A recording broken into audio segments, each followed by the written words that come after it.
आज माननीय हाईकोर्ट आज माननीय उच्चतम न्यायालय ने ये पहचाना है और इस बात के डायरेक्शंस दिए हैं कि हमारे देश में जो पशु जन्म नियंत्रण कार्यक्रम है, जिसका 2001 में सबसे पहले नियम बना था, उसका अभी तक अनुपालन ज्यादातर राज्यों में सुनिश्चित नहीं किया गया है। हर जनपद में एक पशु नियंत्रण केंद्र बनाने के लिए डायरेक्शंस दिए हैं और ये कहा है कि ट्रेन्ड मैन पावर, वेटनेरियन की कैपेसिटी और एक अच्छा monitored program, scientifically monitored program चलाना बहुत ही जरूरी है। ये लोगों के भी हित में है और कानून का अनुपालन इसमें पूरी तरह सुनिश्चित किया जाना है। Animal welfare board of India की गाइडलाइंस और एसओपी सुनिश्चित की जानी है और अब इनको मॉनिटर करने के लिए, फर्दर मॉनिटर करने के लिए प्रत्येक हाईकोर्ट भी एक सो मोटो केस दर्ज करेगा और उसके बाद chief secretaries states and UTs के और रेलेवेंट सेक्रेटरीज को अपने हाईकोर्ट को कंप्लायंस रिपोर्ट्स देनी पड़ेंगी। 17 नवंबर को उच्चतम न्यायालय तक भी एक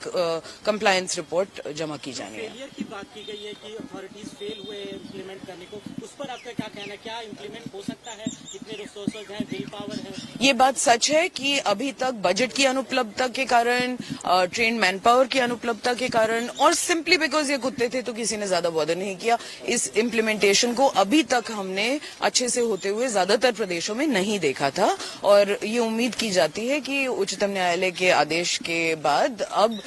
स्टेट्स इसको सीरियसली लेंगे, बजट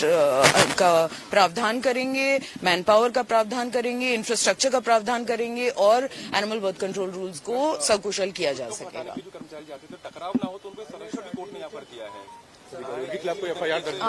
क्योंकि बहुत झगड़े इस प्रकार के केसेस में हो जाते थे, कभी कभी आपसी टकराव भी हो जाते थे, तो उसके संबंध में भी कोर्ट ने डायरेक्शंस दिए हैं कि यदि कुछ छोटी मोटी बात हो तो उसमें एफआईआर्स न दर्ज हो, लेकिन अगर कोई वेक्सेशियस या कोई खराब काम कोई करता है, कोई इस तरह गलत इरादे से जानवरों को नुकसान पहुंचाता है, तो उसके लिए कोई छूट नहीं है। मैम, एबीसी रूल को कोट करते हुए सुप्रीम कोर्ट ने कहा कि अथॉरिटी अगर चाहे तो जो खतरनाक कुत्ते हैं उनको यूथनाइज भी कर सकती है। नहीं, ऐसा खतरनाक कुत्तों को यूथनाइज करने की कोई बात नहीं कही है। सिर्फ जिन कुत्तों को लेबोरेटरी के टेस्ट के माध्यम से बता दिया जाता है कि वो उनको रेबीज है और अगर या वो इतने अधिक घायल हैं या बीमार हैं कि उनकी वो नहीं हो सकती, इनक्योरेबली इल और मॉर्टली वुंडेड जिसको कहते हैं, जो ऑलरेडी रूल में 2001 से था, आज से 26 साल पहले से वो प्रावधान है, उनको जरूर यूथनाइज किया जा सकता है, मगर उसका कोई अग्रेसिव डॉग से संबंध नहीं है, क्योंकि कोर्ट ने वापस ये रिएटरेट किया है कि इन अकॉर्डेंस विद लॉ ही कर सकते हैं और वो लॉ हमारे एबीसी रूल्स हैं। People want to know that whether it's good for them, bad for them. I think it is a good judgment. We are grateful to the court because animal birth control rules,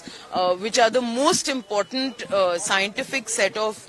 statute that basically occupies this space, has been upheld, and the court has reiterated and held the states and UTs accountable for implementing it. So I would welcome this order and